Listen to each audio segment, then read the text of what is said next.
The last infected human died 6 months ago. What are you afraid of? What if it comes back?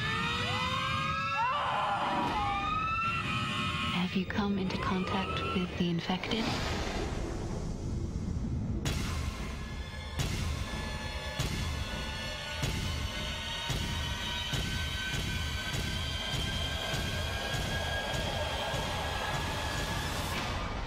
5 years on from Danny Boyle's 28 Days Later, a fine entry in the apocalyptic horror genre comes Spaniard Juan Carlos Fresnadillo's sequel, which, despite focusing in more detail on the devastation and rebuilding of mainland Britain after the rage virus, bears little to no resemblance to the original 2002 film.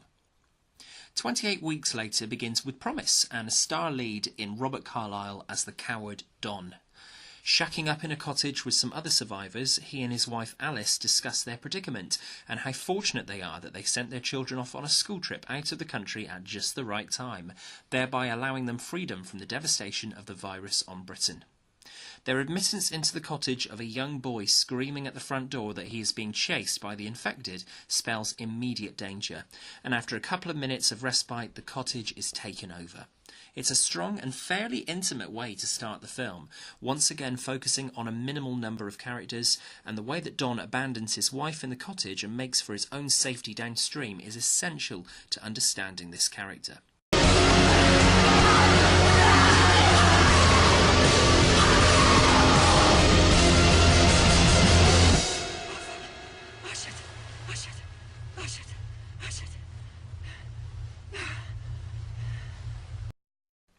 Jumping ahead to 28 weeks later, we are informed that those evacuated from Britain are being quarantined back in the country in the Canary Wharf area of London.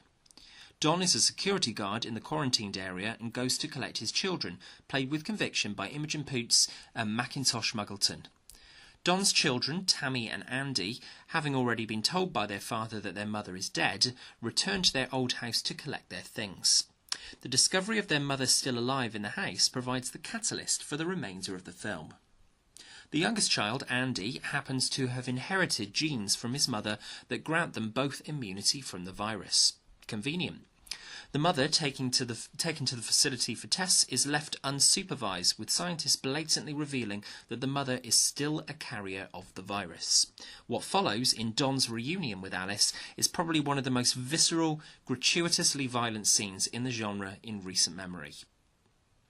There's plenty of star material in 28 Weeks Later, with Jeremy Renner, Idris Elba, Robert Carlyle and Rose Byrne all giving good performances, but ultimately the film stands or falls on the strength of the two orphaned children as the film's protagonists, particularly as the youngest of the children, we're told repeatedly, is the key to stopping the spread of the virus. Luckily, both child actors give credible performances, and their struggle, particularly in the final section of the film, feels authentic. Whilst there is some decent characterisation throughout, most get lost in the crowd. Robert Carlyle, whilst the biggest star on the cast list, portrays Don with gusto in the second half, but there is ultimately little meat to this character after a promising opening. The film's plot is largely a continuation of what we were given in the first film, save for the incongruity around the idea that they are letting citizens return to Britain despite the fact that the bodies of the starved infected are yet to be completely exhumed and removed from the country. There is a lot to see in this film, but Enrique Chediak's cinematography itself doesn't feel as natural and affecting as the cinematography of the preceding film. Where 28 Days Later was dark and ominous throughout, 28 Weeks Later flits between dark and light on a number of occasions, creating a jarring experience for the viewer at times. Fresnadillo directs a frenetic, relentless action film, starkly different on almost all levels to the original. The film has a good pace and is leaner than the first, shaving 20 minutes from the length, but it almost feels like they tried to cram too much into the film. This film is an entirely different monster to the first. Where the first film focused far more on characters and individual struggles on a smaller scale, the sequel ramps up the action tenfold, and there are genuinely horrific sequences of violence. Is this a better film than its predecessor? In parts, yes, but what I prefer about 28 Days Later is the character building and sense of isolation. Nevertheless, if you like your films relentless and blood-soaked, with little discernible focus on character, you'll find a lot to enjoy here. For sheer visceral quality, the Crawford-Clark close-up standout scene has to be Don's confrontation with his wife Alice in the hospital. It's a chilling sequence that's very hard to watch, even for those accustomed to the grisliest, goriest horror. At times, 28 Weeks Later is a worthy successor to the original. The opening of the film offers promise, and everything up to Don's turning point in the film generally works well. The finale also holds up well. It just feels like ultimately it would have benefited the film to be on a smaller scale, with more focus on character development.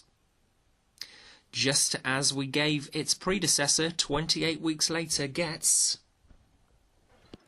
Take a chance on me. Sorry. So, what are your thoughts on 28 Weeks Later? Have we been too harsh? Do you find the sequel superior to the original? Share your thoughts with us in the comments below, and if you like this review, please click subscribe for more. You can also find Crawford-Clark Close-Up on Facebook, and you can search at Crawford-Clark Close-Up on Twitter, where we'll keep you regularly updated with all our latest postings. If you fancy it, you can also drop us an email, crawfordclarkcloseup@gmail.com. Thanks for watching, and until next time, that's a wrap.